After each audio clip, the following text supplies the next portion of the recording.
Dear students, I am going to discuss with you the chapter number 2, Fluid Pressure and Pressure Measurement, part 2.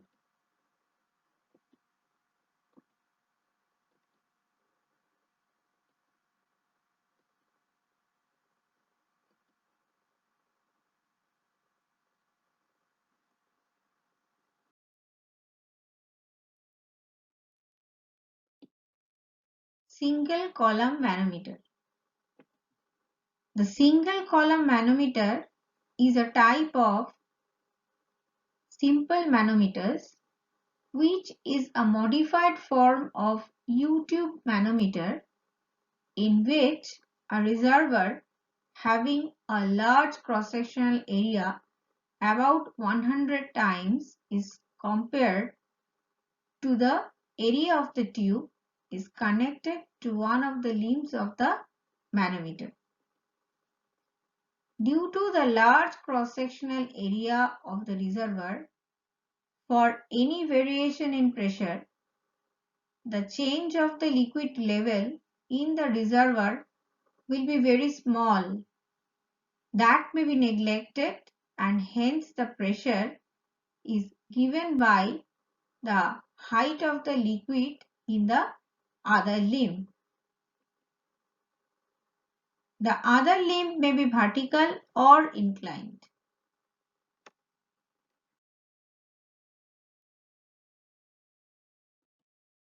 There are two types of single column manometer. One is vertical single column manometer and the other is inclined single column manometer. In the figure, it is a vertical single column manometer where XX is the datum line in the reservoir. When the manometer is connected to the pipe due to high pressure at the point A, the heavy liquid in the reservoir will be pushed downward and will rise in the right limb. The fall of heavy liquid in the reservoir will cause a rise of heavy liquid level in the right limb.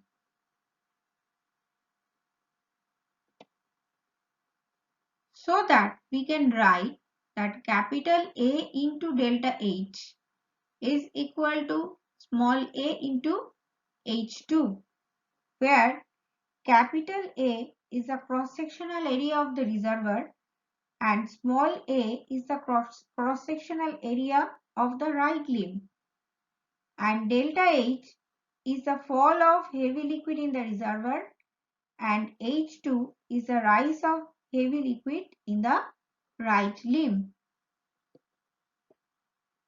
Considering the datum line as YY,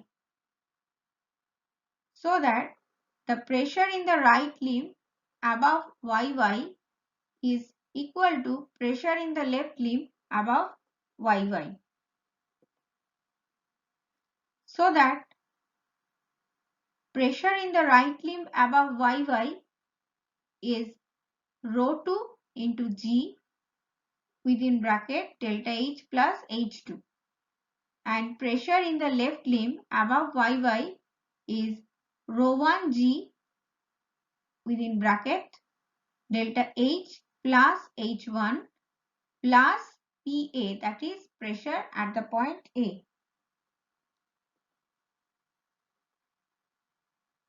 Now rearranging the equation, we can write that PA is equal to rho 2G delta H plus H2 minus rho 1G delta H plus H1, or we can write by rearranging the equation as PA is equal to rho 2G into delta H plus rho 2G into H2 minus rho 1G into delta H minus rho 1G into H1,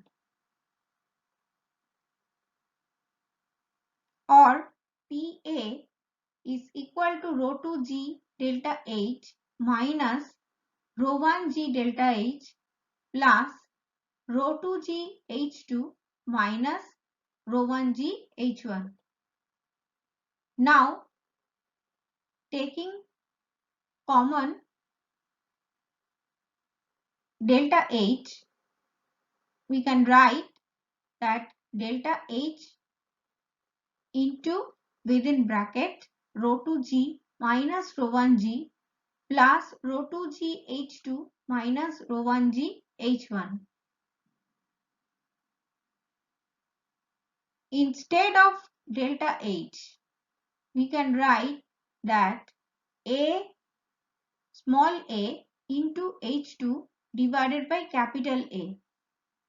So that the equation becomes PA is equal to A into H2 divided by capital A within bracket rho 2G minus rho 1G plus rho 2G H2 minus rho 1G H1. Since capital A is much greater than small a, so that small a by capital A ratio becomes very small, so it can be negligible. So ultimately the equation becomes PA is equal to rho 2G H2 minus rho 1G H1.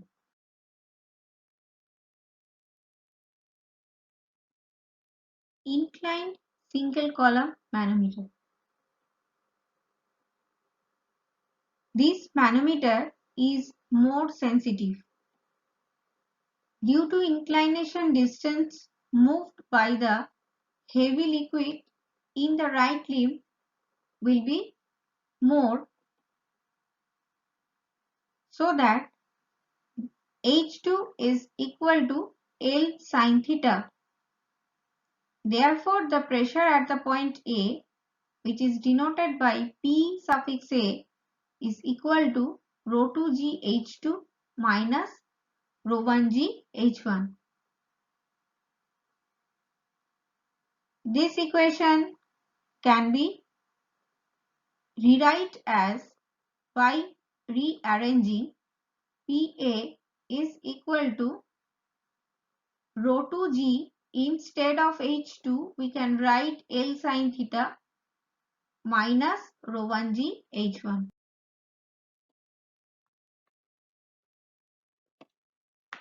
Differential manometers. Differential manometers are the devices used for measuring the difference of pressures between two points in a pipe or in two different pipes.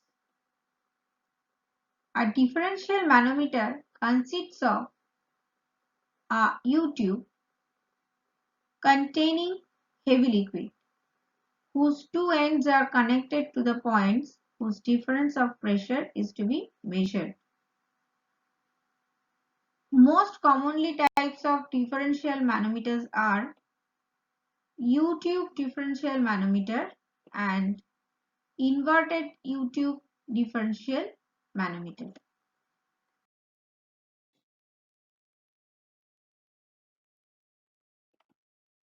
U-tube differential manometer. We know that the pressure above XX in the left limb is equal to pressure above XX in the right limb. So that from the figure we can write that PA plus rho 1G within bracket H plus X is equal to rho G into GH plus rho 2 into GY plus PB.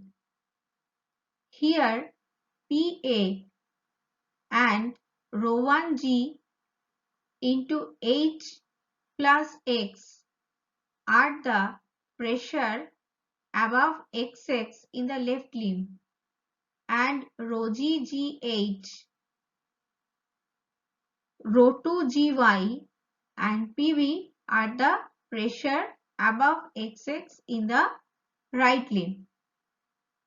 By rearranging the equation, we can write that PA minus PB is equal to rho G into G into H plus rho 2 into G into Y minus rho 1 G within bracket H plus X, or PA minus PB is equal to rho G G H plus rho 2 G Y minus rho 1 G H minus rho 1 G X,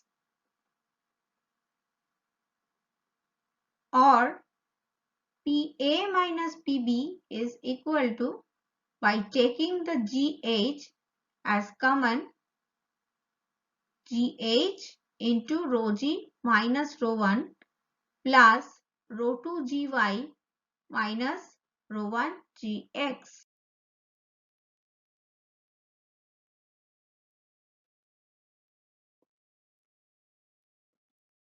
Since pressure above XX in the right limb is equal to pressure above XX in the left limb, so from the figure we can write that rho G G into H plus rho 1 Gx plus Pb is equal to rho 1 G H plus X plus Pa, where Pa and Pb are the pressure on the fluid at A and B point respectively. Rho G is the density of the heavier liquid and rho 1 is the density of the lighter liquid. By rearranging the equation, we can write that Pa minus Pb is equal to rho G Gh plus rho 1 Gx minus rho 1 Gh plus X. Therefore, Pa minus Pb becomes G into H into rho G minus rho 1.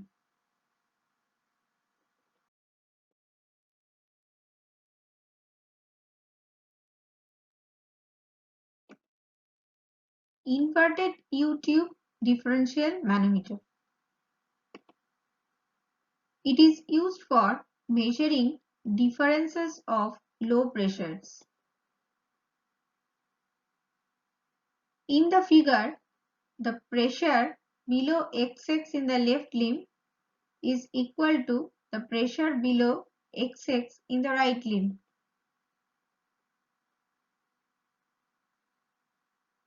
So that we can write PA minus rho 1 GH1 for the left limb is equal to PB minus rho 2 GH2 minus rho S GH for the right limb. And by rearranging the equation, we can write that Pa minus Pb is equal to rho 1 GH1 minus rho 2 GH2 minus rho S G into H.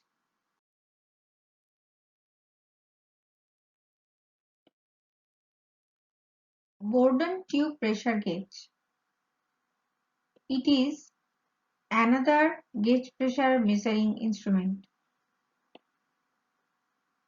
Bourdon pressure gauge consists of a circular spring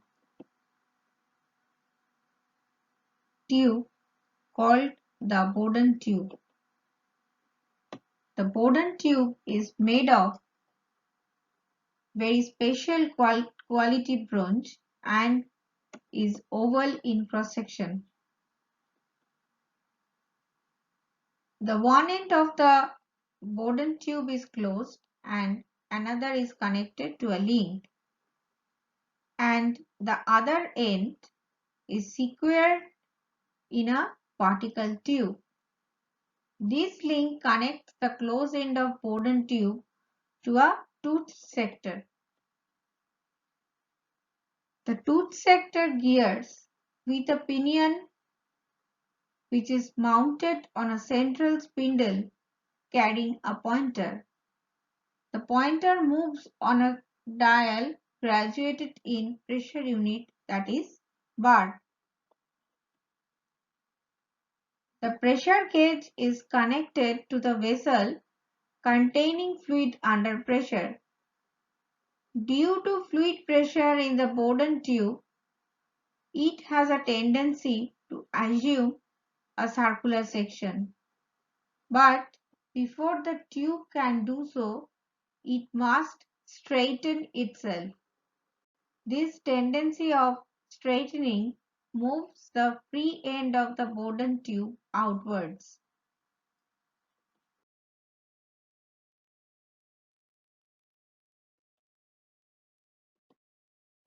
As a result, the tooth sector moves about the hinge and causes the pinion to rotate, which in turn moves the pointers to move on a dial graduated in bar. The movement of the free end of Bourdon tube is proportional to the difference between the external atmospheric pressure and the internal fluid pressure. Hence, the pressure gauge records the gauge pressure, which is difference between fluid pressure and the outside atmospheric pressure. Now, part 2 of fluid pressure and pressure measurement chapter is now completed. We'll be back very soon with part 3. Thank you for listening the lecture.